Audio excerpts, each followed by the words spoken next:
അടുത്ത മണ്ഡല മകരവിളക്ക് തീർത്ഥാടന കാലത്ത് ശബരിമലയിൽ നിന്ന് നല്ല ഏലക്കയുടെ മണവും രുചിയുമുള്ള അരവണ വാങ്ങാം.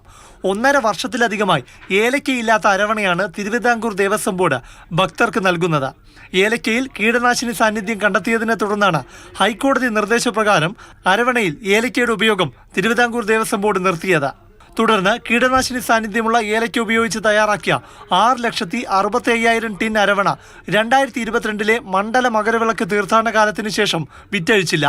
ജൈവ ഏലക്ക ഉപയോഗിക്കാനായിരുന്നു ഹൈക്കോടതിയുടെ നിർദ്ദേശം. ജൈവ ഏലക്കയ്ക്ക് വേണ്ടിയുള്ള തിരുവിതാംകൂർ ദേവസ്വം ബോർഡിന്റെ അന്വേഷണം ചെന്നെത്തിയത് വനവികസന കോർപ്പറേഷനിലാണ്. ബോർഡിന് ആവശ്യമുള്ള ജൈവ ഏലക്ക മുഴുവൻ ലഭ്യമാക്കുമെന്ന സുപ്രധാന ധാരണയിലേക്ക് വനവികസന കോർപ്പറേഷൻ എത്തിയിരിക്കുകയാണ്. ശബരിമലയിലെ അരവണ പഴയ രുചിക്കൂട്ടിലേക്ക് മടങ്ങുകയാണ്.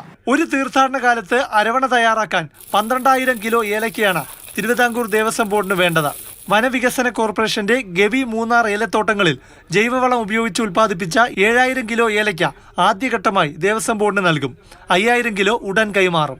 1 കിലോ ജൈവ ഏലക്ക 2,500 രൂപയ്ക്കാണ് വനവികസന കോർപ്പറേഷൻ ദേവസ്വം ബോർഡിന് നൽകുന്നത്.